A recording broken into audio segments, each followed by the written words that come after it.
Good morning, and welcome to New Hanover County Schools The Morning Show. I'm Jamie Stalford. And I'm Noah Suleiman. This is the week of October 7th through October 12th.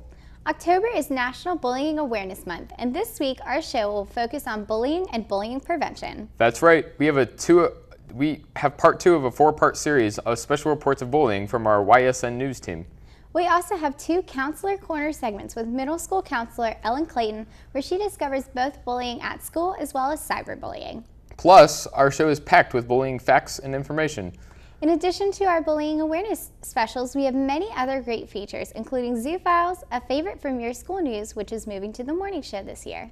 We also have Noteworthy with this year's new host, Abby Bowman. She sits down with members from the YWCA to talk about their week without violence. And we'll feature a new episode of America's Wildest Places. Before we get things going, since this is our bullying awareness show, let's start with the definition. Bullying is an unwanted, aggressive behavior among school-aged children that involves a real or perceived power imbalance. The behavior is repeated or has the potential to be repeated over time. Bullying includes actions such as making threats, spreading rumors, attacking someone physically or verbally, or excluding someone from a group on purpose. There are many roles that kids can play. Kids can bully others, they can be bullied, or they may witness bullying. When kids are involved in bullying, they often play more than one role. It is important to understand the multiple roles kids play in order to effectively prevent and respond to bullying. We'll have plenty more on bullying throughout the show. But for now, let's swing over to our news anchor, July Alexander, who is standing by with our first look at your school news headlines. Good morning, July. Good morning, Jamie and Noah, and welcome everyone to your school news here on The Morning Show. Topping the headlines this week, Dr. Markley holds superintendent chat with sessions with parents. Winter Park rebuilds garden from grant from Whole Foods. We have the second series and a special reports on bullying. We will have all these and more coming up later in the show. Thanks, July. We get things going today with a segment we called This Week in History. Our Grand Master of Historical Knowledge has all the headlines from past times in This Week in History, brought to you by Kidsville News.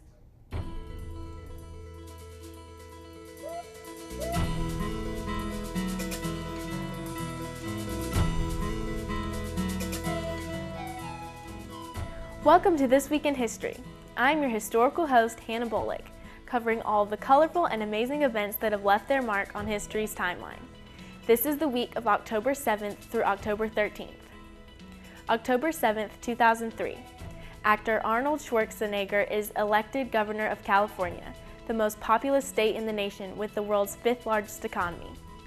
On October 8, 1871, flames spark in the Chicago barn of Patrick and Catherine O'Leary, igniting a 2-day blaze that kills between 200 and 300 people, destroys 17,000 buildings, and leaves 100,000 homeless. Legend has it that a cow kicked over a lantern in the O'Leary barn. October 9th, on this day in 1864, the Union cavalry in the Shenandoah Valley deals a humiliating defeat to their Confederate counterparts at Toms Brook, Virginia. On October 10, 1991, former U.S. postal worker Joseph Harris shoots 2 former co-workers to death at the post office in Ridgewood, New Jersey.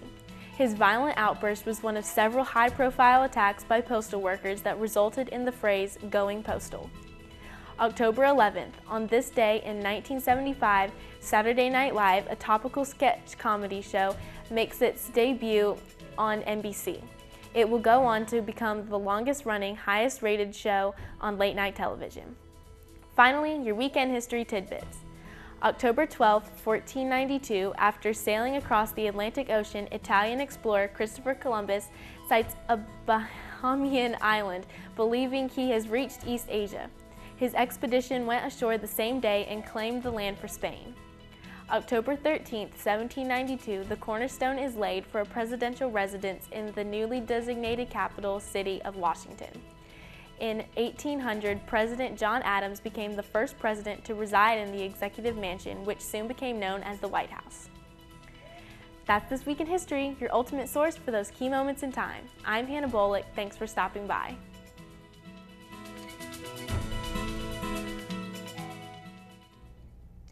This Week in History is brought to you by Kidsville News, a fun and effective learning resource for children, teachers, and parents.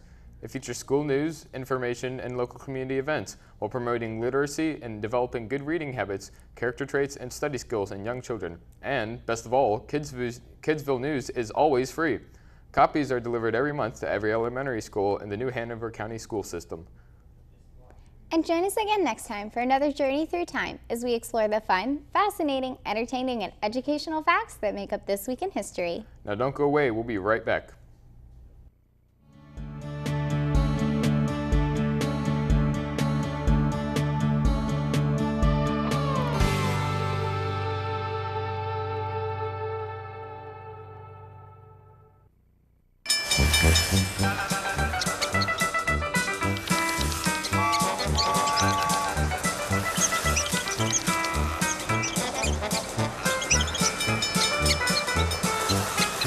Kids will spend 15 minutes watching online videos like this one.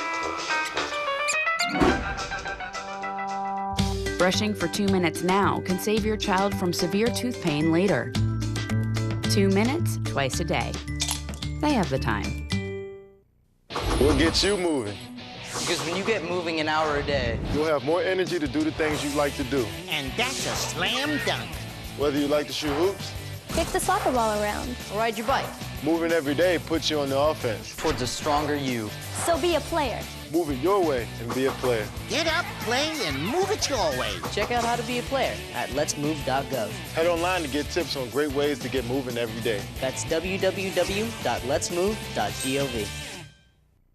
Welcome back to the Morning Show. I'm Jamie Stalford. An exciting new addition to our Morning Show lineup this year is America's Wildest Places.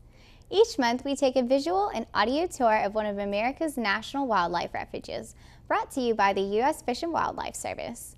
You'll learn about the plants and animals at each one, as well as what the different seasons of the year brings. Enjoy the sights and sounds of America's Wildest Places.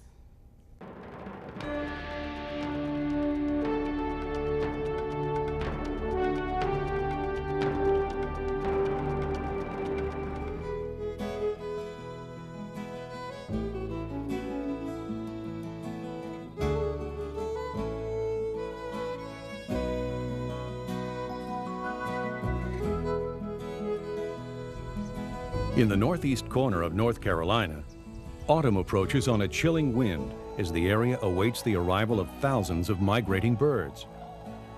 As they have for centuries, waterfowl, geese, and other birds fly south to spend fall and winter in this special place. Fall is a magical time at Poquoson Lakes National Wildlife Refuge. The air is crisp. The leaves display brilliant colors, and it's hard not to notice the numerous new visitors on the wing. Birds are not the only wildlife you'll find here. Look carefully and you might see deer, a rabbit, or a fox. If you're lucky, you may spot a black bear moving through the cane brakes or foraging in old cornfields during early morning or late evening. Poquoson Lakes provides sanctuary for several endangered plants and animals. Over 30 colonies of the endangered red cockaded woodpecker are found on the refuge and surrounding lands. Making their homes in mature live pine trees, these woodpeckers have a chance to flourish in undeveloped forest stands. One of the most endangered animals in the world, the red wolf, is also found here. Once reduced to 14 captive animals, this shy predator has been reintroduced in the area and is beginning to reclaim native ground. Like the red wolf, stands of Atlantic white cedar that once graced large tracts throughout eastern North Carolina are in danger of disappearing forever. A reforestation project at the refuge is helping to protect this cedar from extinction. Fence enclosures have been installed at various sites throughout the refuge. these enclosures protect young trees from deer and rabbits, which favor the tender shoots of the tree. Winter eventually gives way to the music of spring peepers and songbirds. With their finest voices, they greet the spring, a time of renewal at Poquoson Lakes. Waterfowl wing their way to northern breeding grounds. Migratory songbirds arrive, seeking food, water, and nesting sites. Their vivid breeding colors paint the trees with every shade of the rainbow. During your visit, be sure to enjoy a stroll on the Scuppernong River Interpretive Boardwalk, located just behind the Visitor Center. The boardwalk also connects to historic downtown Columbia. Enjoy the dazzling display of wildflowers and dogwoods along the trail. A comprehensive list of the plants and animals you may see on the refuge is available at the Visitor Center. Thank you for visiting Poquoson Lakes National Wildlife Refuge. We hope you enjoy discovering the unique Poquoson habitat and the diverse wildlife found here. National Wildlife Refuges are special places where wildlife and people naturally come together.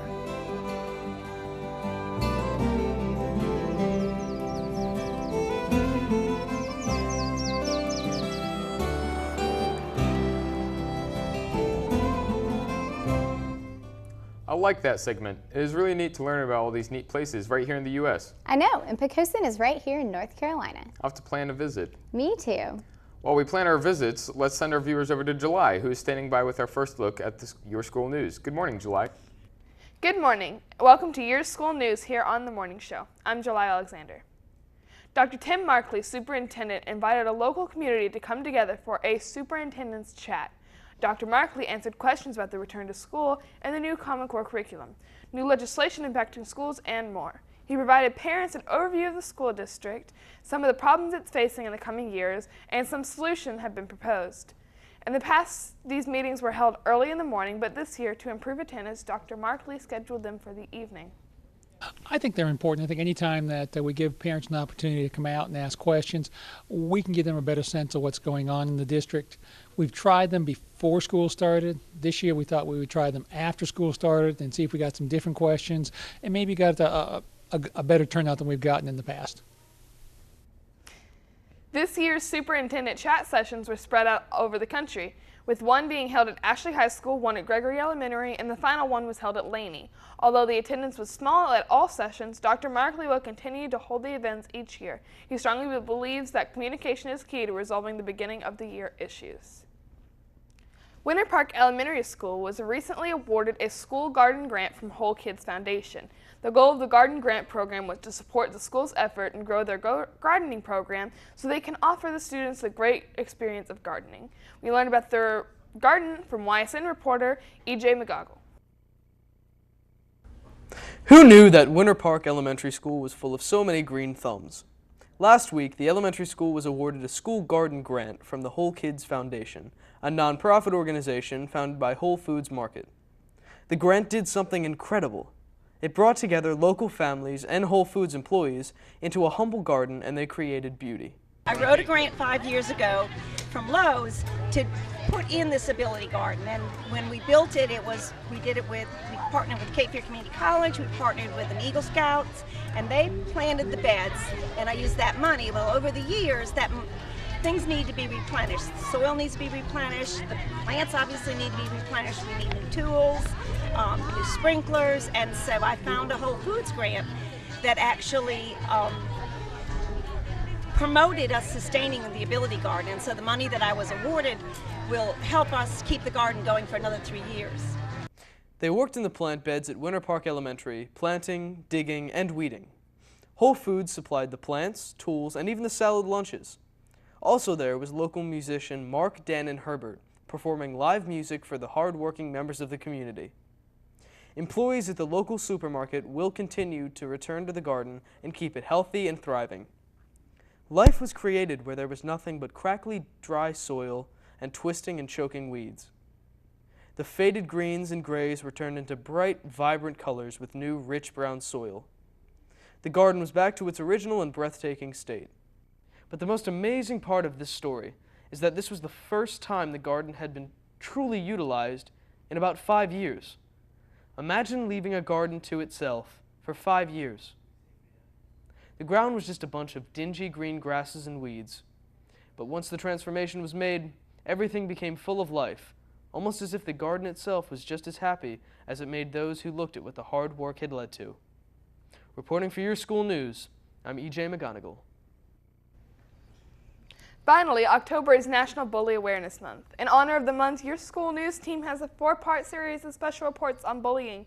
This week, we look at the school system response to bullying. In July 2004, North Carolina State Board of Education adopted the Education Policy SS-A-007, which mandates that each local Board of Education must develop and maintain policies and procedures to prevent, intervene, investigate, document, and report all acts of bullying.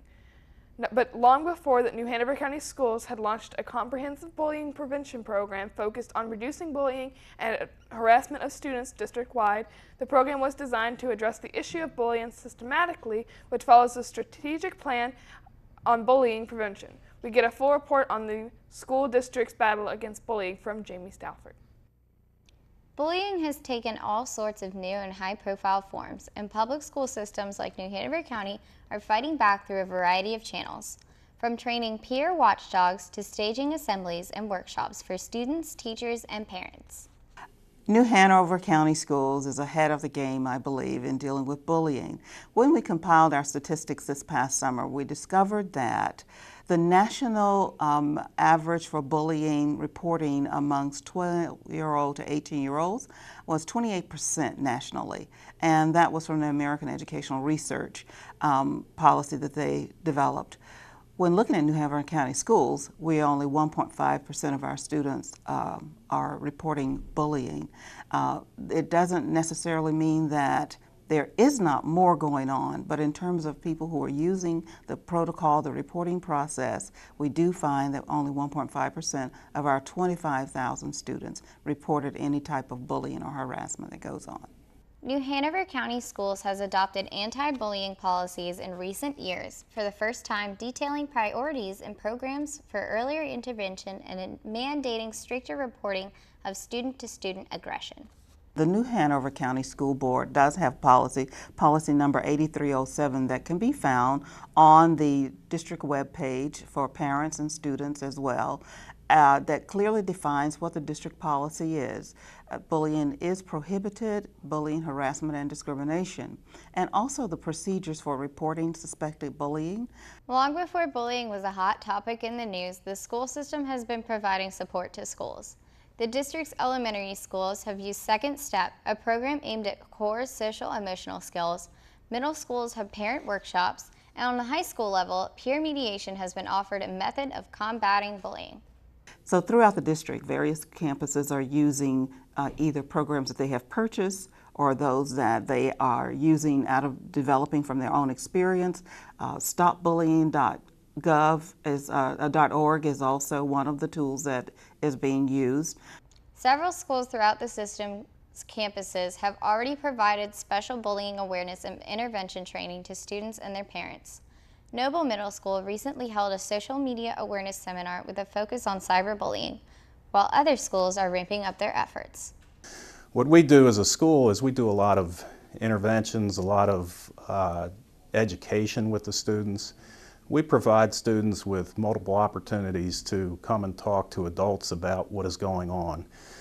So we actually are proactive, providing staff whose core responsibility is to work with children and bullying and intervene early before it becomes an issue that disrupts the child's life and their education. With most bullying happening on school grounds, educators and school officials are often on the front lines in the battle against bullies.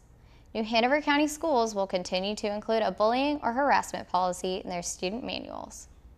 You've got to have bullying policies set forth in your schools.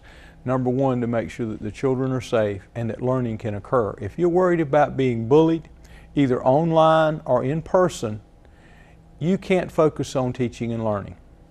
Bullying can threaten students' physical and emotional safety at school and can negatively impact their ability to learn. New Hanover County Schools has found the best way to address bullying is to stop it before it starts, by putting into place things school staff can do to make schools safer and prevent bullying.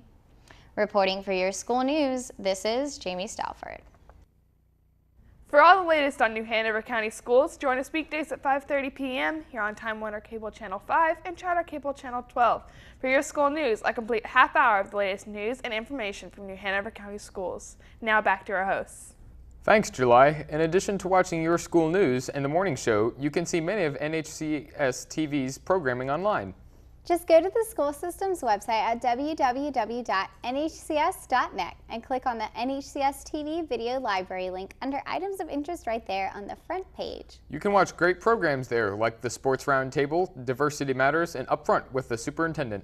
It's an excellent way to watch our programming whenever you want. Each year, the YWCA has Week Without Violence campaign to help bring awareness to all forms of violence. This year, that week runs from October 14th through the 20th. Our noteworthy host, Abby Bowman, sat down with two members of the local YWCA to talk about Week Without Violence and how you at home can get involved.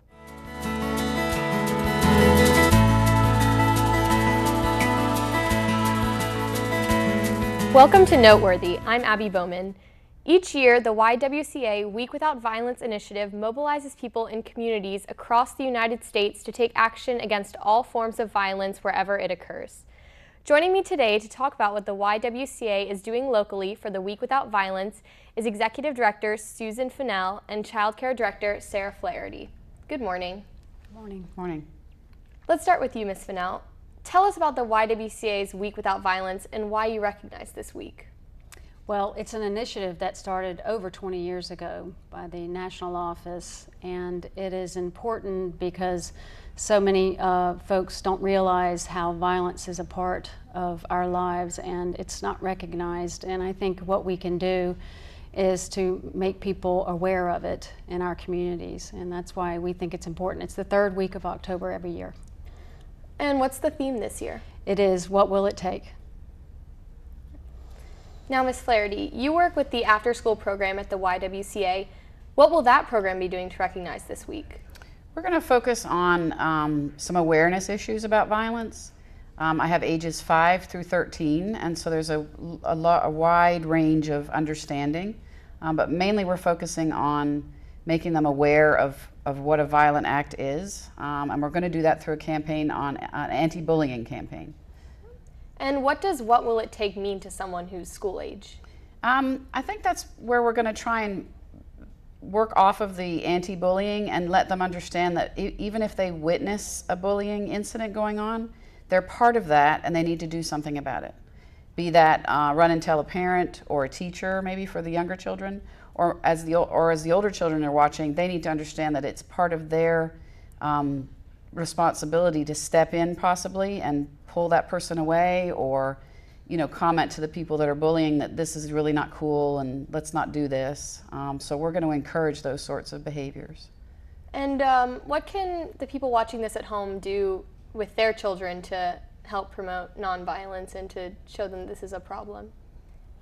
Well, I think there's lots of things. I think that to recognize how violence is inundating our world and our lives, we can maybe just kind of be aware of even TV shows, the computer, gaming, all of those things, how violence is such a part of all of those media sources. And even just in a 30-minute show, sit down that week and count how many times violence is in those shows, and maybe just decide not to watch them or to become cognizant of what is being perpetuated in our children's lives, and that seems to have become okay, and become more aware and more mindful of what we're teaching our children, and what we've kind of become complacent with, and I think that it's a rude awakening once you look at that. In the Child Care Center, we're going to encourage parents to provide the same sort of environment for that week that we do at the center. We have no video games. We rarely watch television. Perhaps on a rainy day they can watch a G-rated movie. We're going to encourage through some role plays of some bullying situations that the children might not even be aware that that is bullying. And then they can take that home to their parents and explain to them as well that these are the things that go on in my life every day and this is how I have to deal with it. So you said that it's hard sometimes for children to even recognize that bullying is going on. Do you think it's somehow important to see the violence in some of these movies, or to sort of be exposed to it, or how do you think is the best way to really get that across? Well, I think like Susan said, if they sat down with their parents and for a 30-minute span on television, just point out the violent things that are going on. And it's not just physical violence. There's emotional, there's verbal. If you watch a group of, say, 8 or 9-year-old girls, and it's as young as that even these days, sometimes the verbal things that go back and forth are brutal. I mean, it hurts feelings, it makes people cry, they feel, excluded from the group. We have some wonderful role plays that we do where you get that light bulb moment and the kids go, oh, that's bullying, that's excluding somebody, that's picking on somebody because they're different. Because our environment, we welcome difference, and we celebrate that. And so I think by providing that nonviolent atmosphere at our center, we're encouraging parents to take that home. Thank you, Ms. Fennell and Ms. Flaherty, for joining me today.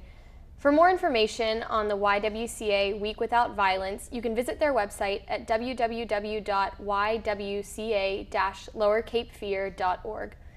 There you can find information on their programs, including the after-school program, as well as information on upcoming events such as the Week Without Violence. That's all for this edition of Noteworthy. Back to you.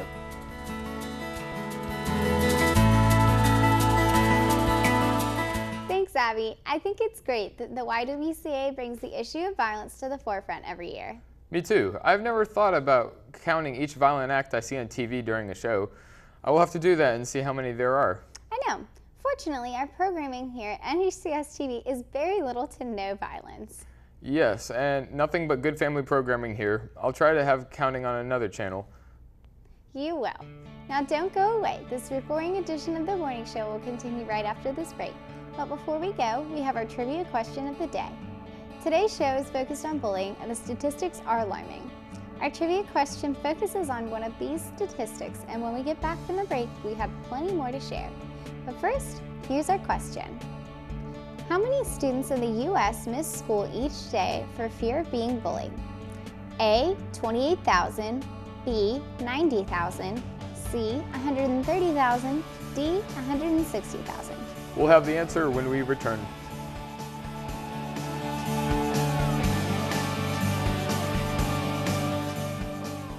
So, April, yeah? You know your charger's still using energy when it's plugged into the wall, right? Yeah, but that's not my charger. I don't even have a cell phone.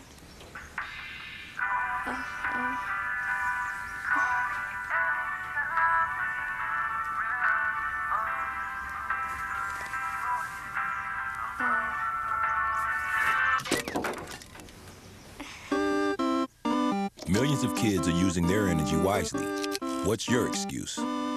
Plant a tree for your tomorrow. I can make a difference. The Arbor Day Foundation can show you how to make a difference too. In your hands, you have the power to change our world. You can improve the environment, help your community, and build a better tomorrow. You can plant a tree. Write the National Arbor Day Foundation and support Tree City USA, where you live. Plant a tree today for all the world to share.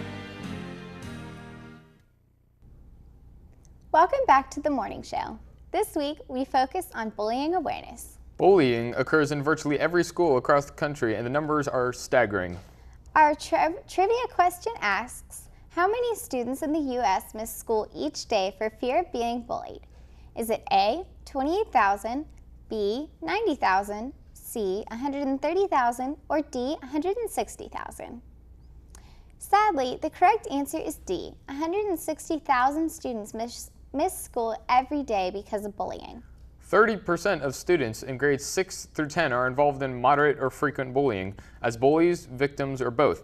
Every 7 minutes, a child is bullied at school, and there is very little intervention. Adults only intervene 4% of the time, while peers intervene 11% of the time. 85% of the time, there is no intervention. Those are some true and terrible facts. Yes, they are. Later in the show, we will take a look at what can be done about bullying. And we'll have two important segments with middle school counselor Ellen Clayton, who will be discussing bullying and cyberbullying. While bullying is a tough topic for schools, it's time now for Snapshots. We take quick looks at some of the positives going on around our school system with Snapshots. Laney High School, in conjunction with League of Women Voters, held a voter registration drive, and Laney rocked the vote. With the two-day promotion campaign and cooperation of many teachers, the school had 227 kids register to vote. Students also learned the importance of civic participation and being an active, informed, and registered voter. Volunteers at College Park were treated to a training session by Principal Maria Green and other school staff. Held in the Media Center, community members who plan to volunteer regularly at the school were given tips and training on what to do and how to handle different situations while they are at the school. Grandparents' Day was celebrated at many of the elementary schools across the country. At each school, grandparents were invited to eat lunch with their grandchildren and spend a little time at school meeting teachers and classmates. Some schools include special activities and presentations at the celebration of the day. Teachers at Williams Elementary served pizza at the Royal Palms community. While they were there, they met with parents using the aid of UNCW translators. The teachers answered questions and provided suggestions and strategies for parents which will help them support their children in school. Students in Mrs. Oislager and Mrs. Pigford's class at Howe Pre-Kindergarten Center demonstrated an early love of literacy by listening to audiobooks. The CD players, along with other classroom supplies, were generously donated to the classroom by the Buckman Company.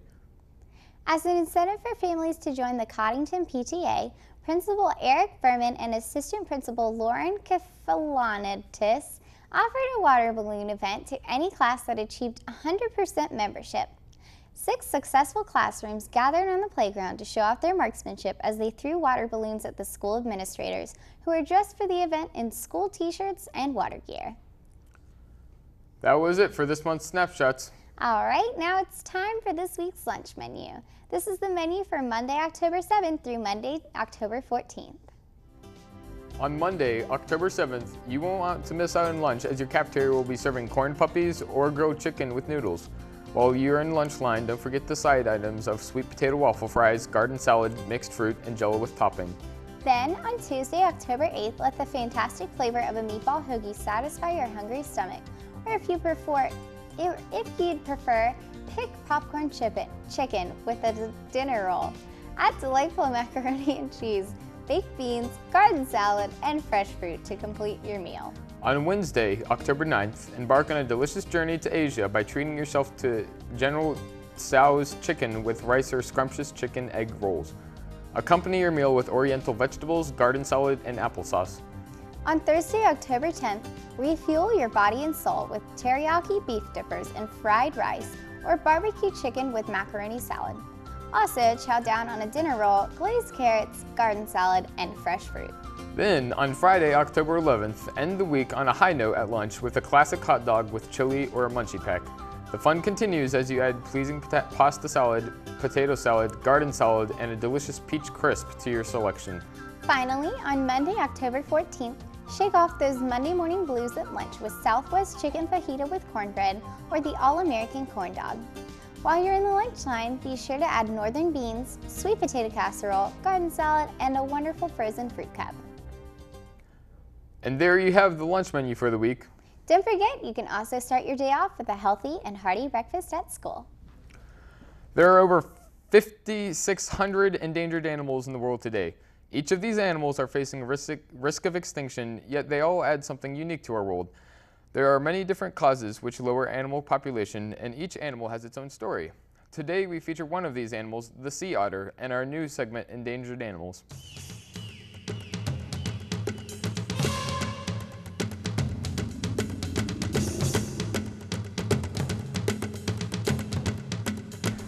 The sea otter is an endangered marine mammal native to the northern and eastern North Pacific Ocean. You'll probably only see the sea otter in water floating on its back. They eat, sleep, and even give birth while laying on their back. They can also spend their entire life without leaving water. The sea otter is a member of the weasel family and is the heaviest member of the family, yet is also the second smallest marine mammal. They can weigh anywhere from 31 to 100 pounds. They are carnivorous and will eat clams, urchins, crabs, snails, and over 40 other marine species. The sea otter is one of the few mammal species on Earth to use a tool to help it hunt and feed. It wedges a rock between its chest and the armpit of a foreleg and pounds shells against it to open them up. The sea otter also hammers rocks against strongly gripping abalone shells to pry them off of other rocks. One of the most amazing facts about the sea otter is that they have the densest fur in the entire animal kingdom. They can have anywhere from 250,000 to 1 million hairs per square inch. They have such thick fur because it keeps their bodies insulated from harsh northern weather. Unlike other marine mammals, they do not have a layer of blubber to keep them warm. It is because of their fur that the sea otter has very nearly become extinct. At the beginning of the 20th century, sea otters were hunted for their fur to near extinction.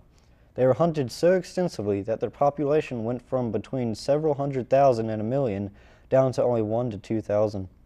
In 1911, a bill called the International Fur Seal Treaty was established, which banned the hunting of sea otters and fur seals.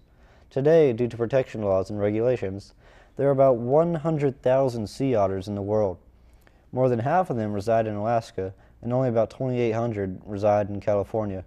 The rest reside in Russia and Canada. The main area that sea otters are endangered is California. Due to construction of buildings and runoff from streets, the sea otters are becoming sick and are getting diseases. Most of the diseases are often fatal. Oil spills, especially those near Alaska, do great harm to the sea otter population. If a sea otter's fur becomes dirty, it has trouble absorbing the air needed to keep it warm. Oil spills, therefore, can affect sea otters perhaps more so than any other marine mammal. Oil coating their fur can lead to death by hypothermia. Sea otters have almost comically adorable faces and are quite playful. To keep from drifting apart while they snooze, they often sleep holding paws. These wonderful mammals are one of the many reasons our world is so wonderful.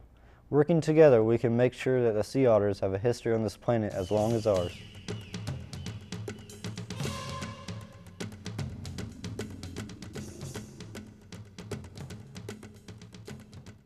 Those sea otters were so cute. Yes, they were. It's hard to imagine an animal can be hunted so much. Their population declines by hundreds of thousands in just a few years. I know, it's crazy. Fortunately, it seems the sea otter population is slowly growing again. Yes, and let's hope we can say the same for other endangered animals, as we will feature one each month here on the morning show. I hope we can. Now don't go away. The best morning show in New Hanover County Schools continues right after this break.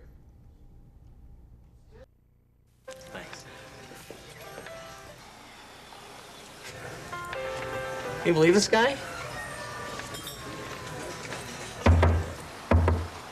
Are you trying to start a wildfire?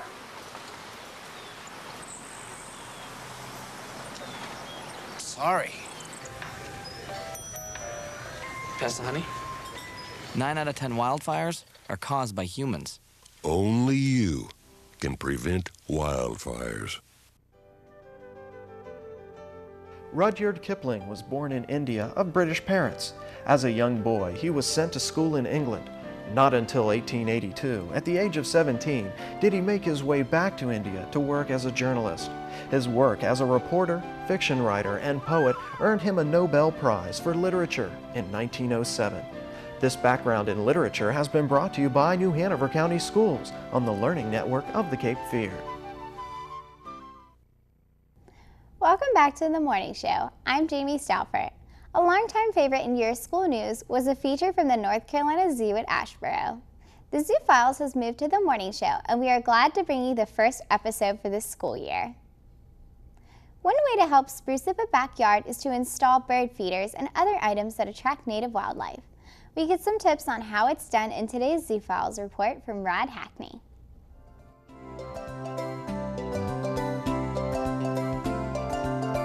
This is the time of year when many homeowners do their annual sprucing up in the yard and around the house, trimming lawns, shrubs and trees, planting new flowers, and dressing up the home for warmer weather. High on the list of yard work for many homeowners is the installation of bird baths, feeders, and other items that attract native wildlife. Hallie Buckenoff, manager of the North Carolina Zoo's Schindler Wildlife Rehabilitation Center, gives us some tips on how homeowners can attract wildlife to their own backyard. To attract wildlife to your backyard, you can always plant different kinds of species of trees and shrubs and flowers. I generally recommend native species so that they're not invasive and will bloom or fruit seasonally available to the wildlife. And even bird feeders, bird baths will attract wildlife, hummingbird feeders, and even an old planter can become shelter for a frog or turtle needing some shade. If you need to do yard work, what I always recommend is check your trees first for nests. When it comes to lawn mowing, you can certainly walk your yard first, look for nests of bunnies or even some ground nesting birds like killdeer who like the tall grasses. If you need tips for helping your wildlife in your backyard, or if you have concerns about wildlife in your backyard, call the Wildlife Rehabilitation Center at 336-879-7644 before taking action. There's a lot of both good and misleading information on the internet, so just be careful and check multiple resources before relying on the first hit on the internet. The message here is that attracting and supporting native species not only supports conservation of wildlife, but can actually add to the value of the property. If you'd like to learn more, please visit our website at nczoo.org.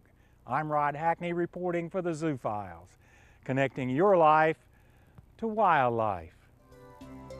The North Carolina Zoo near Asheboro is open year-round. For more information, call 1-800-488-0444 or visit the zoo website at www.nczoo.org. Look for a new episode of the Zoo Files each morning here on The Morning Show. Now let's swing over to the news desk for more Your School News with July Alexander. Thank you, Jamie, and welcome everyone to Your School News here on The Morning Show.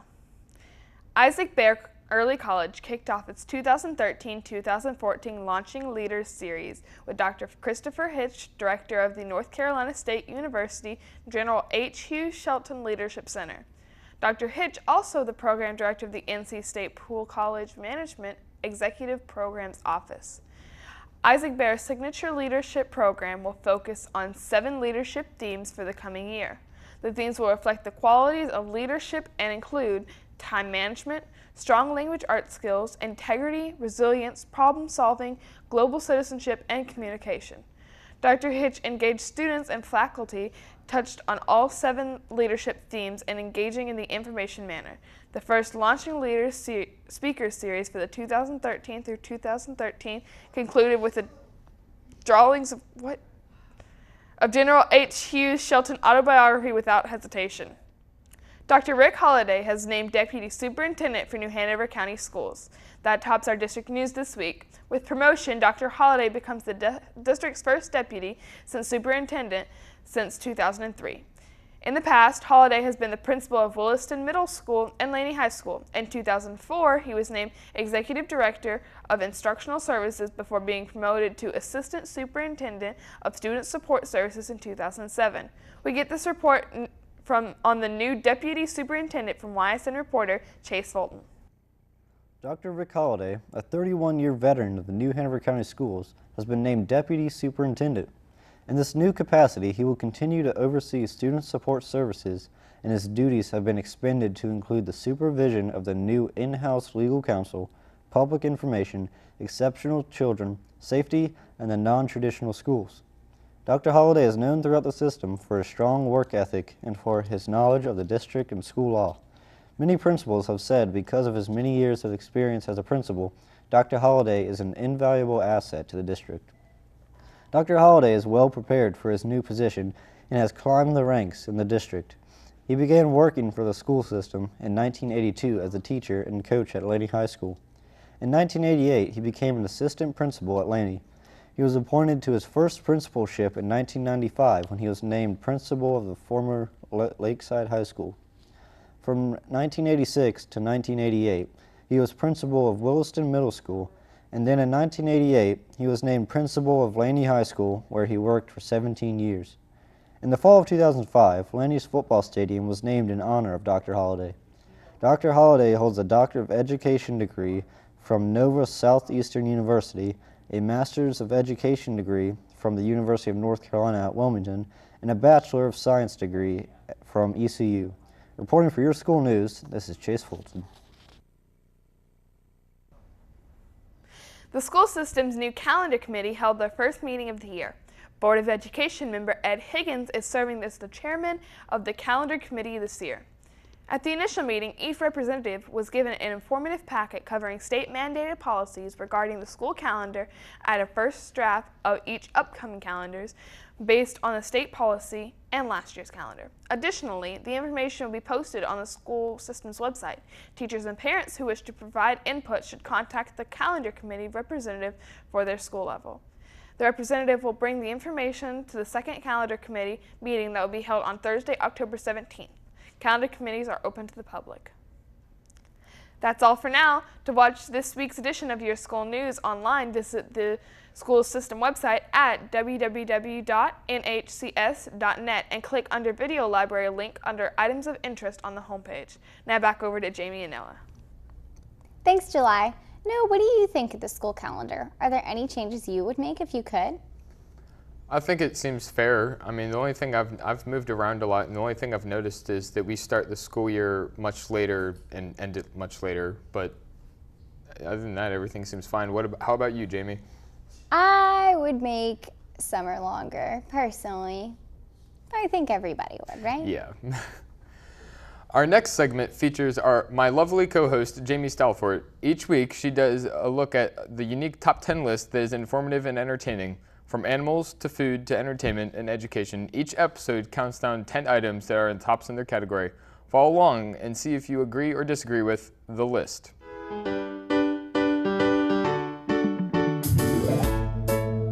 Welcome to another exciting edition of The List. I'm Jamie Stalfort. I think it is human nature to want to discover the unknown, but it seems as if we found everything. However, some new animals have been discovered as recently as last year. In this edition of The List, we look at the top 10 amazing animals discovered within the last decade. Starting off our list at number 10 this week is the horror wasp. Discovered in 2011, the specimen is a newly classified Megalura garuda species of wasp, named after the mythical half-man, half-bird warrior Garuda, the national symbol of Indonesia.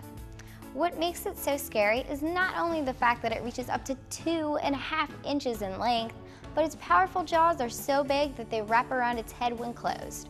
I don't know about you, but I'm not planning a vacation to Indonesia anytime soon. Coming in at number 9 is the ninja frog. Discovered in 2011, this little guy doesn't seem to look any different from any other frog I've seen. However, one day a man from Staten Island noticed that these frogs croak differently than those in the Bronx. Scientists tested its DNA and discovered that it was genetically different than other frogs.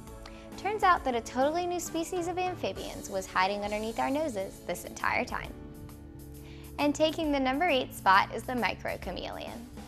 This is a species of chameleon named Brachysia mica, and it was discovered on the island of Madagascar just last year. The little reptile that could measures only 0.63 inches in length and is the smallest known chameleon in the world. This little guy is a result of breeding in an environment with limited food and a large amount of predators. Our number 7 spot goes to the joker crab. The Filipino island of Palawan is a beautiful place full of enchanting beaches and majestic animals, including the Insulamon paluanese. Discovered in 2012, he's not very different from his crustacean brethren, but he is a striking purple and orange color. However, his species is already endangered due to the mining projects near the island. Coming in at number 6 is the crime-fighting gecko. Discovered in 2011, officially named psychedelic gecko, is currently found only on the small Vietnamese island of Hon Quoc, and so named because of its bright orange coloration. Because the gecko's orange spots totally look like superhero gloves and boots, I still say this name for it is way better than what the scientists came up with. We're halfway there. Number 5 is the stabbing shark. In 2011, the African dwarf saw shark was accidentally captured in a 1,600-foot deep trawling net off the coast of Mozambique. That brings the worldwide count to 7. Yes, a whole 7 saw sharks. Try saying that 5 times fast. Because of its small size, the saw shark compensates with aggression and his serrated nose. Taking spot number 4 is the Yoda bat. This little guy is actually called a tube-nosed fruit bat, and he was discovered in the secluded forest of Papua New Guinea back in 2009. Hopefully the scientists will change their minds when they name it after that wise old alien. Come on guys, he's green. Number 3 this week is the Yeti crab. The Yeti crab, or Kiwa hirsute, is named so for its silky blonde hair-like thingies growing on the crustacean's claws. Some scientists believe that the crab might actually farm certain types of bacteria on its hairy pinchers and then either use them to detoxify dangerous minerals from the deep sea waters it inhabits or eat them. That is one complicated crustacean. And spot number 2 is the Matilda viper. Discovered in 2010 in Tanzania, this yellow-green black snake, 2 horns protruding from its head, can grow up to 65 centimeters or bigger and is believed to be venomous. However, scientists say that it is very calm and not at all aggressive. But here's the kicker. One of the scientists named it after his 7-year-old daughter. That doesn't sound like a compliment to me. And coming in at number 1 this week is, drumroll please, the Michael Jackson monkey. Snub-nosed monkeys aren't exactly unknown to science, but apparently no species before this ever came close to this one. Incidentally, its nose also causes the monkey to sneeze uncontrollably whenever it rains. If that sounded cute, don't hold your breath, because this little guy is sadly endangered. The next time you go outside, look all around you, because there apparently are still things to be discovered. Maybe something you find will end up in the news. That's it for this week. I'm your host, JV Stalfert, and join us again this week for another exciting edition of The List.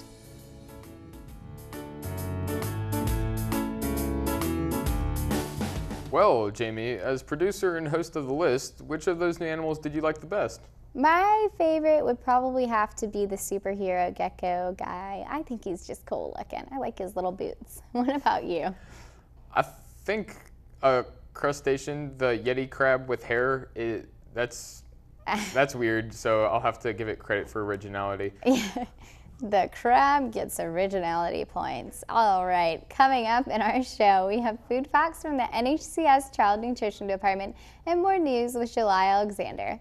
Stay tuned, we'll be right back.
So, I just moved in with this family, and it's embarrassing.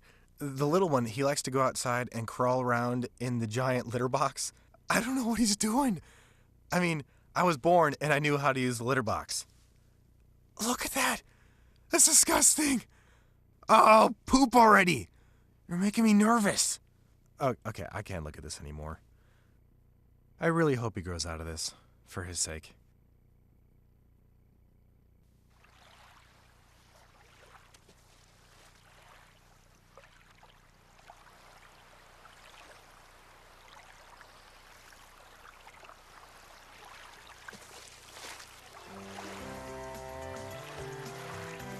When you fill someone's life with hope, you wind up adding a little more to your own.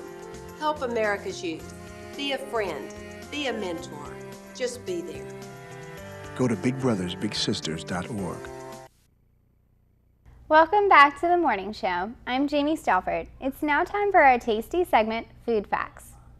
In this feature, specialist from the New Hanover County Child Nutrition Office joins us with important information for living healthy and happy lives.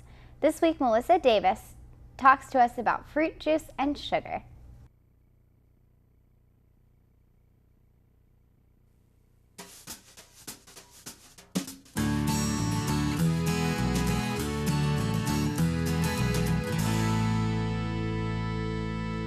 Water, it's nature's thirst quencher. Not to mention, we literally cannot survive without it. We all know we need to drink our 8 glasses a day, but do most of us drink enough? No, we most definitely do not. An estimated 2/3 of Americans do not drink enough water. It seems most of us are too busy drinking a wide variety of the sugary beverages that line our grocery store aisles and vending machines. Whether it be soda, coffee, tea, or juice, the fact remains that we are drinking too much of these beverages and not enough water. For those of you who opt for a more nutritious option in fruit juice, 100% fruit juice is healthier than most soft drinks or sweet tea, but juice does have a dark side. As you can see here, 100% fruit juice is full of essential vitamins and minerals that our bodies need, including vitamin C, calcium, iron, and B vitamins. Some juices have more than your body requires in a whole day, in just 1 glass. However, not all fruit juice is 100% juice, as you can see on this food label. This particular juice is only 10% juice and lacks the vitamins and minerals in the 100% juice. There is something that does remain in both of these types of juices, the sugar. Even though they contain natural sugars from the fruits themselves, some fruit juices actually have just as much, if not more sugar than your average soft drink. This example here has 28 grams of sugar. This may not seem like much to you, but that equals out to 7 teaspoons in 1 glass. This is 7 teaspoons of sugar. This is how much sugar you're consuming when you drink juice like this glass here. Drinking water instead of juice and eating whole fruit can help you lower your total sugar intake and total calorie intake each day, which may help you lose weight and reap numerous health benefits. Or if you crave that glass of OJ in the morning, dilute it with some water. Water can help to make you alert, energize your muscles, keep your skin looking healthy, and of course, keep your digestive system in order. Remember, when we eat grains, they should be whole grains. So when we eat fruit, they should be whole fruits as well. Whole fruit provides the same essential nutrients as fruit juice, but with less sugar and more fiber. Remember fiber? You need that too. These are just a few examples of whole fruits you can easily incorporate into your diet every day. Try to mix your colors, make your plate colorful and fun. Remember to drink more water and eat your fruit. If that gets boring, put fruit in your water. Or try sparkling water with a cucumber or fresh mint leaves perhaps. Do it for you. Do it for your children. Just do it. I'm Melissa Davis, and this message has been brought to you by New Hanover County Schools Child Nutrition. Here's to your health. Good morning. Welcome to Your School News here on The Morning Show. I'm July Alexander. Dr. Tim Markley, superintendent, invited a local community to come together for a superintendent's chat. Dr. Markley answered questions about the return to school and the new Common Core curriculum, new legislation impacting schools, and more. He provided parents an overview of the school district, some of the problems it's facing in the coming years, and some solutions have been proposed. In the past, these meetings were held early in the morning, but this year, to improve attendance, Dr. Markley scheduled them for the evening. I think they're important. I think any time that we give parents an opportunity to come out and ask questions, we can give them a better sense of what's going on in the district.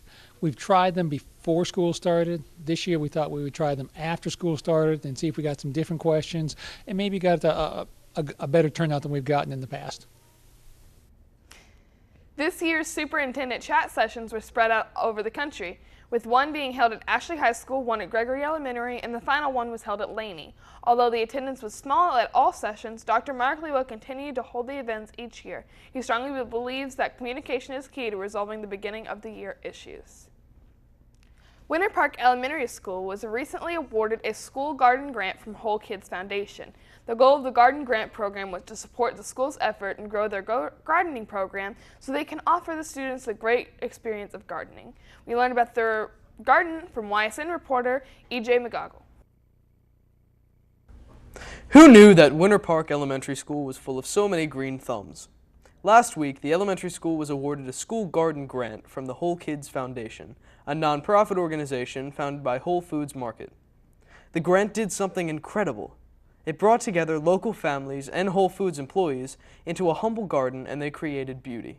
I wrote a grant 5 years ago from Lowe's to put in this ability garden. And when we built it, we partnered with Cape Fear Community College, we partnered with the Eagle Scouts, and they planted the beds, and I used that money. Well, over the years, things need to be replenished. The soil needs to be replenished, the plants obviously need to be replenished, we need new tools, new sprinklers, and so I found a Whole Foods grant that actually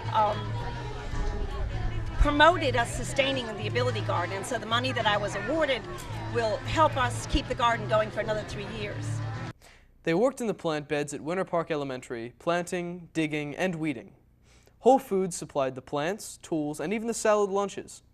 Also there was local musician Mark Dannon Herbert, performing live music for the hard-working members of the community.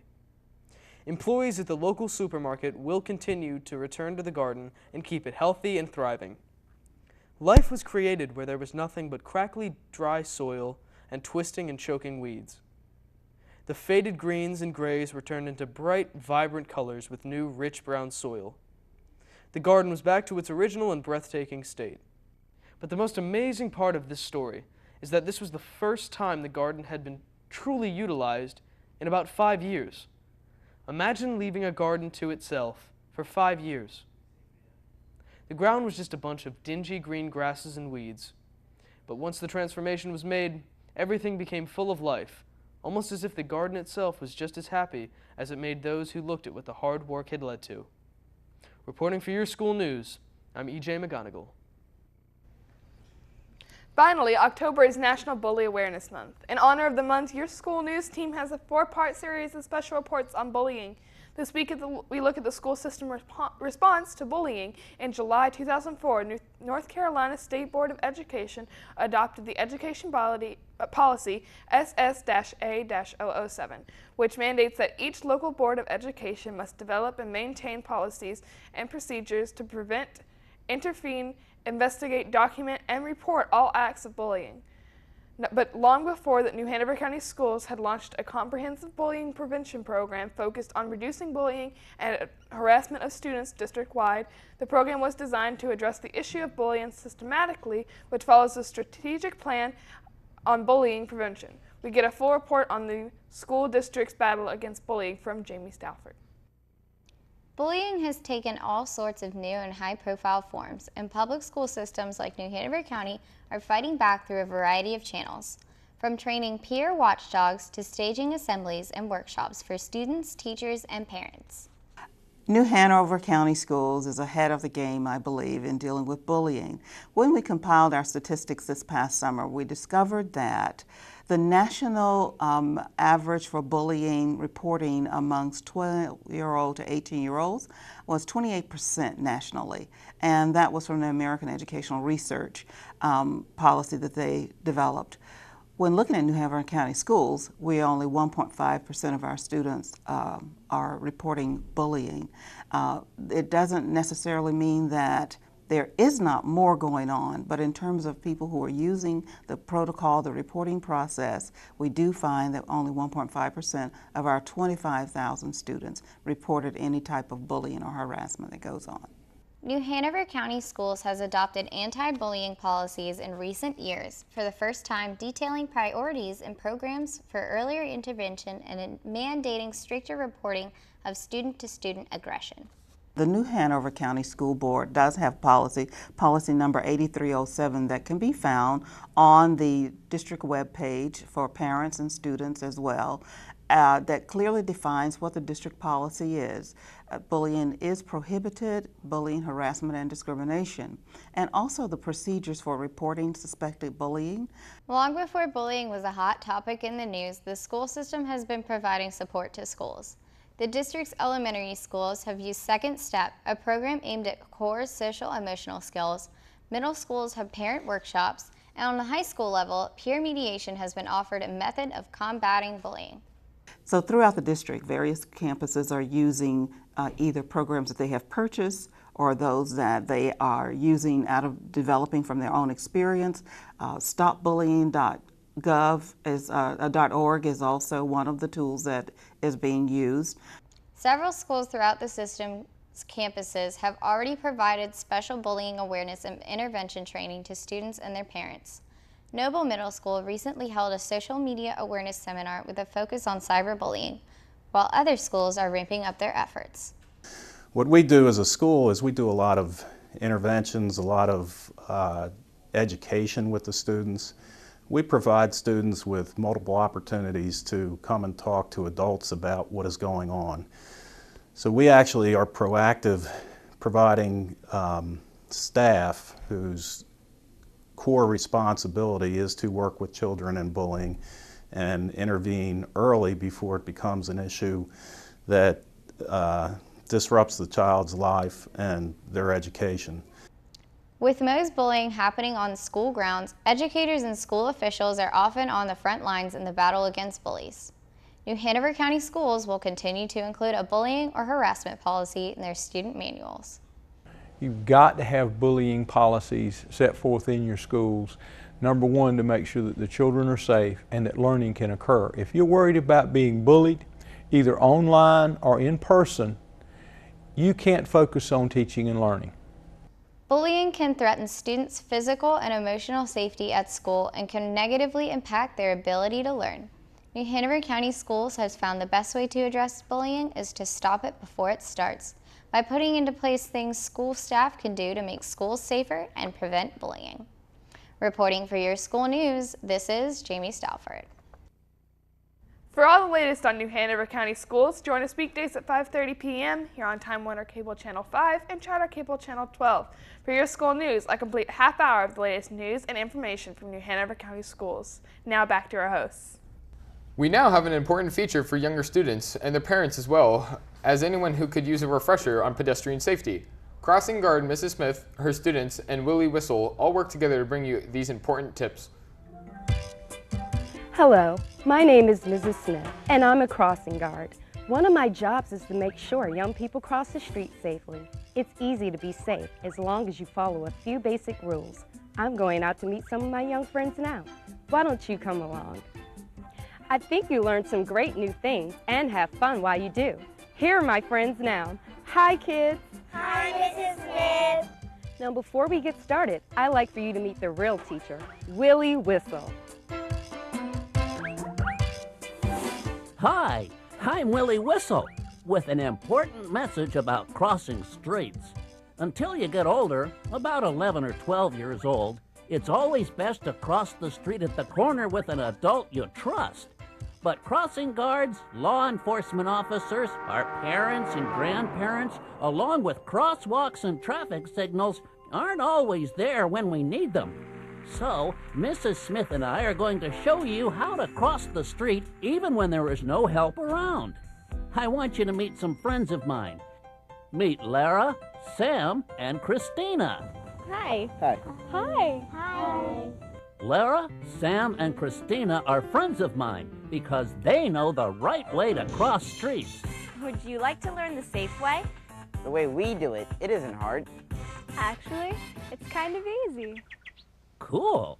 Now, the first thing we're going to learn about is curbs.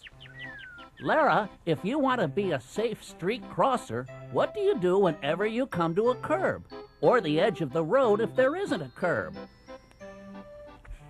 You stop. Sam, what do you do when you come to a curb? You stop. Christina, what do you do when you come to a curb? Woo. You stop. When you come to the curb or the edge of the road if there isn't a curb, you stop? Always.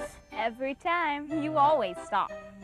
Stopping at the curb or the edge of the road when there is no curb is the first important thing to remember. You're absolutely correct. You stop every time. There may be cars coming and you don't want them to hit you. There may be a car coming from the left, or there may be a car coming from the right. So you look to the left and you look to the right and then you look to the left again, just to make sure. Thanks, Willie. Does everybody understand? Yes! Before going into the street for any reason, when you come to the curb or the edge of the road, if there is no curb, you stop. Then you look to your left, then you look to your right, and you look to your left again. Do not go into the street until you're sure no cars are coming. Just to be sure that you know your left from your right, let's have everyone make an L with their left hand. See, L is for left hand. Now everybody wave your left hand. That's great. Now your right hand. Let's wave the right hand real hard. Keep waving it. Really hard. That's good. Now let's wave again. Left hand. Right hand. Left hand. Lara, would you like to show us how to cross safely? Sure, come on guys. Okay, don't forget to stop at the curb or at the edge of the road if there isn't a curb. Then we look to the left, to the right, and to the left again. If a car is passing, we wait till it's gone, look to the left, the right, and the left again. Okay, we're clear. Let's go. Great job. Thanks, Lara. Christina, now it's your turn. Will you show us how to do it? Sure. First, stop at the curb. Then, look to the left and to the right. But there is a car coming. So, you wait until it passes and start again. Look to the left, look to the right, look to the left again. The street is clear, and it's okay to cross. That was excellent, Christina. Just remember to always stop and look left, right, left every time you cross the street. I will. Thanks, Christina. Everybody with us so far? Yes! I thought you would be. Now, what do you think you do if there are cars parked on the street? You stop at the curb, but you can't really see if a car is coming or not. It's kind of different, isn't it? Sam, would you show us what to do in this case? Well, I step to the curb and stop and check to make sure that the parked cars are not running and are empty. Then I step to the outside edge of the parked cars and stop. If there's a car coming, I step back and wait until it passes. Then I walk out to the edge again and look left and right and left until I don't see any more cars coming. Good. Thanks, Sam. Willie, please go over the 3 basic things to remember. First, always stop at the curb or the edge of the road if there isn't a curb before you step off the sidewalk. Second, after you stop at the curb, always look to the left and to the right and to the left again until there are no cars coming. Third, if cars are parked on the street, always go to the edge of the parked cars where you can see and stop before looking left, right, and left. If you see a car coming from any direction, wait until it passes and then look left, right, and left again until there are no cars coming each time you look. And that's it. Thanks, Willie!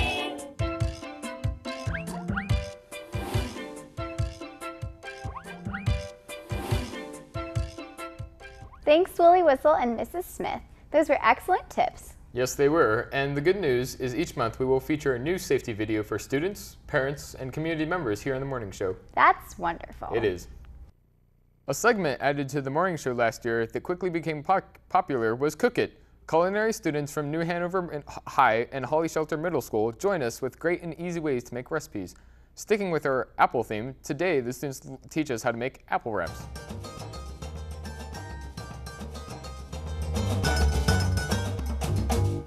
Hi, my name is Kiana McMillan, and welcome to Cook It. Today we will be making a delicious, nutritious turkey and apple wrap. But don't worry, vegetarians, we will also make a substitute wrap for you as well. The wrap was originally a generalization on the Tex-Mex burrito, but was named and invented by a Southern California chain as early as the 1980s. First, we are going to start with the turkey and apple wrap. You will need a 6-inch tortilla. You will need 1/4 cup of baby spinach leaves. You will also need 2 teaspoons of mustard, 1 teaspoon of mayo, 5 slices of turkey, And you will need some red apples, about 1/4 cup. Or if you don't want to use red apples, you can use Granny Smith apples. All right, so first we're going to start with our 6-inch tortilla. Add your 2 teaspoons of mustard and spread on. And you can be generous with it if you want to. I am not a very fan of mustard. All right. And then you're going to add your 1 teaspoon of mayo.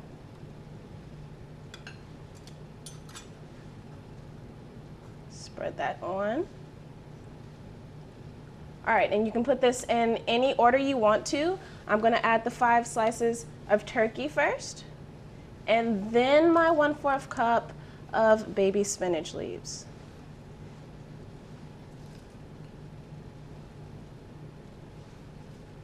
Okay, now, as far as the apples go, this can be refrigerated for up to 24 hours. So if you want to refrigerate this, be sure to marinate the apples in lemon juice beforehand. Then we're going to wrap this up. All right, and there we have our turkey and apple wrap. Now for our vegetarians. We will be using, again, a 6-inch tortilla. And for those of you who don't like mayo and you are vegetarian and you just cannot eat it, we will use Greek yogurt as a substitute for that mayo. And you need 1 teaspoon of that. Spread it on. And as far as the meat goes, I will be using today 1 crumbled up bean patty, but if you don't want to, you can also use soy protein slices instead. So we are going to add some of that.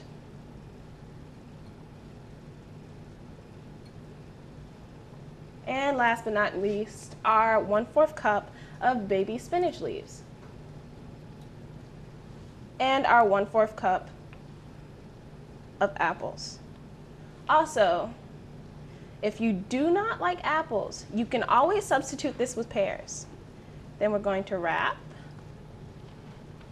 and enjoy. All right. This should be the outcome of your turkey and apple wrap and your vegetarian wrap. My name is Kiana McMillan, and I hope you enjoy this as much as I do. That recipe sounded delicious. I'll have to try that at home. I love learning new recipes. Me too.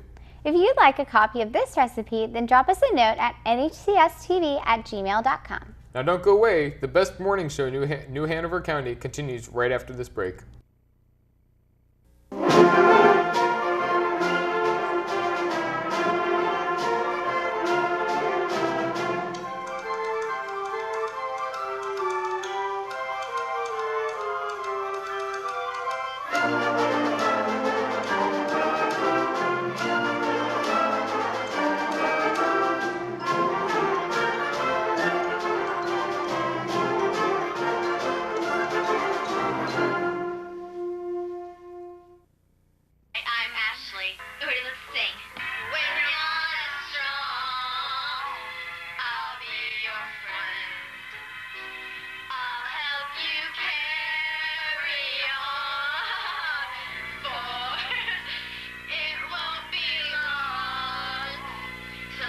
What should you do to stop a friend from driving drunk?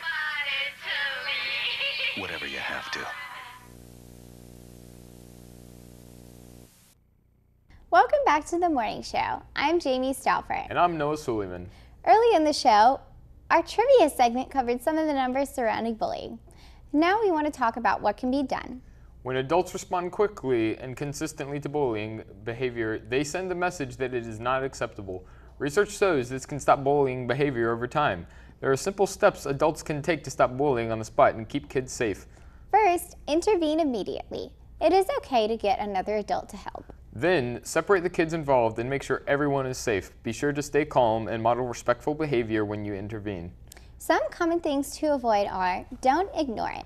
Do not think kids can work it out on their own without adult help. Also, do not try to force kids to talk publicly. This includes apologizing or answering questions. We now have a segment on bullying with middle school counselor Ellen Clayton, where she talks about bullying and what students can do to help stop it.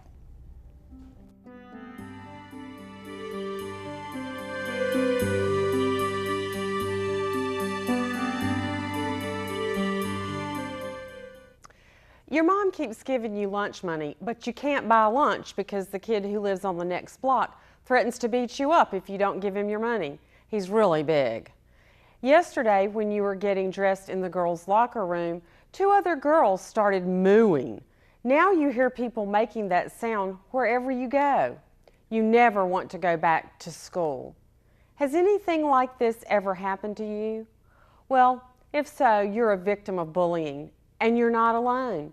As many as 1 out of 4 kids have been the victim of bullying at some time or other. Today, we know a lot more about how to stop bullies, so you don't have to let yourself be a victim. And you don't have to stand by and watch bullying happen to someone else that you know. New Hanover County schools have clear policies and procedures for dealing with bullies. But first, let's talk some more about bullying and what it is. Bullying is another name for harassment. Bullying can be physical, such as punching, hitting, kicking, pushing, or fighting, when 1 or more students hurt another. But more often, bullying is verbal and can include taunting, name-calling, threatening, talking about a person, or social isolation. Loser, loner, fat, ugly, gay, retard. These are words meant to hurt. They are not teasing words, but are taunting words. The difference between teasing and taunting is this. Teasing is not intended to hurt the other person.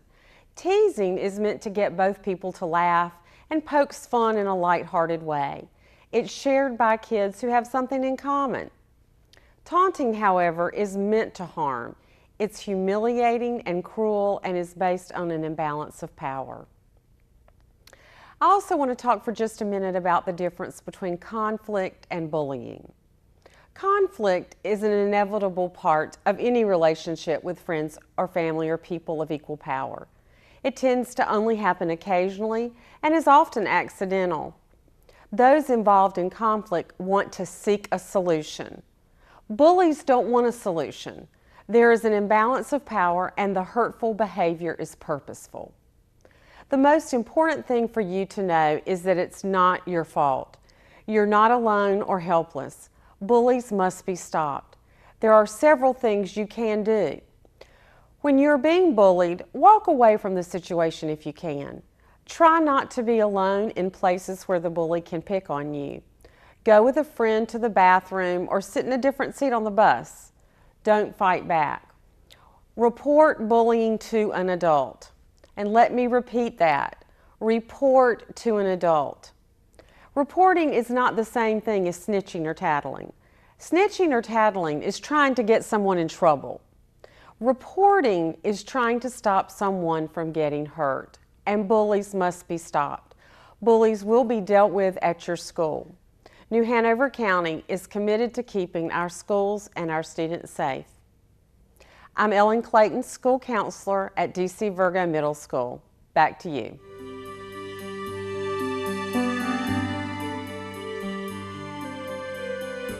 Thank you, Mrs. Clayton, for sharing that important information. By now, we have all heard of cyberbullying. This newer form of bullying is rapidly growing. Already 50% of teens have been a victim of cyberbullying. Only about 1 in 10 victims of cyberbullying tell their parents about the incident. Cyberbullying is bullying that takes place using electronic technology such as cell phones, computers, and tablets, as well as communication tools, including social media sites, text messages, chat, and websites. Kids who are being cyberbullied often are bullied in person as well. Additionally, kids who are cyberbullied have a harder time getting away from the behavior because cyberbullying can happen 24 hours a day, 7 days a week. Cyberbullying messages and images can be posted anonymously and distributed quickly to a very wide audience, making it hard to trace the source. It is also extremely difficult to delete inappropriate messages, texts, and pictures after they have been sent or posted. Parents and kids can prevent cyberbullying by working together to explore safe ways to use technology. Rules for using technology should be established, and parents should know what their kids do online. With more helpful tips, we go back to Ellen Clayton as she tells us about cyberbullying.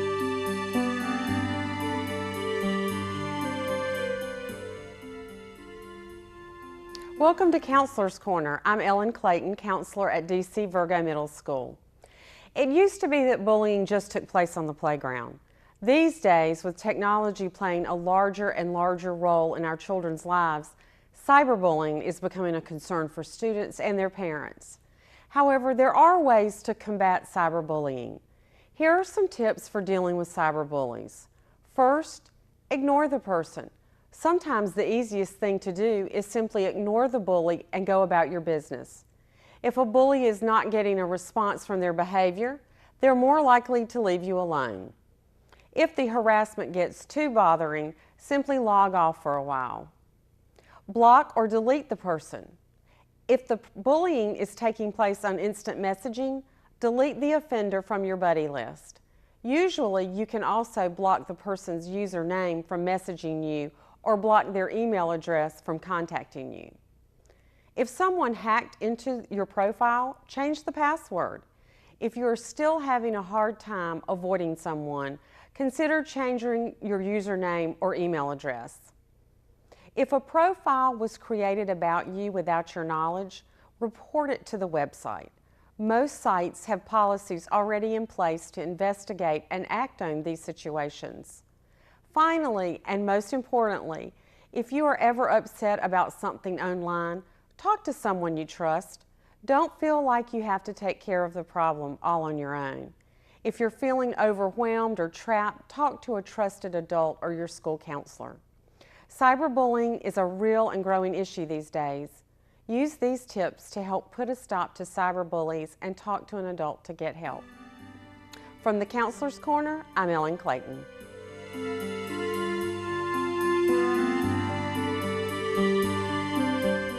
We are now joined by our news anchor, July Alexander. Welcome, July. Hello. Have either of you experienced any bullying at some point? I think in elementary school, the more push and shove, aggressive bullying definitely showed up. I think that was a really important part of our childhood, just seeing that happen. And in middle school and high school, cyberbullying has definitely taken over since we are in the digital age. And I think we've all experienced when somebody comments something rude on a picture that you post or says something rude about you on a Facebook status. It can really hurt, and it happens a lot. What about you, July? Yeah, it does hurt a lot. It also hurts like if somebody would completely alienate you from a group of people. Which is one of the worst. Yeah, I also think in high school, in addition to cyberbullying, there's a lot of people who will talk behind people's back or, say rude things about people, and no one does it thinking they're bullying. They just think they're just making a joke or making their friends laugh, but you have to think about what you're saying. Yes, people's feelings are really easily hurt. As a final note on bullying awareness for our show, we want everyone to know New Hanover County Schools is working hard to stop bullying. If you have any concerns or questions, please talk to a teacher or administrator at your school or contact the New Hanover County Schools Behavior Support Specialist, Judy Stubblefield, at 294-4188. That does it for this edition of The Morning Show.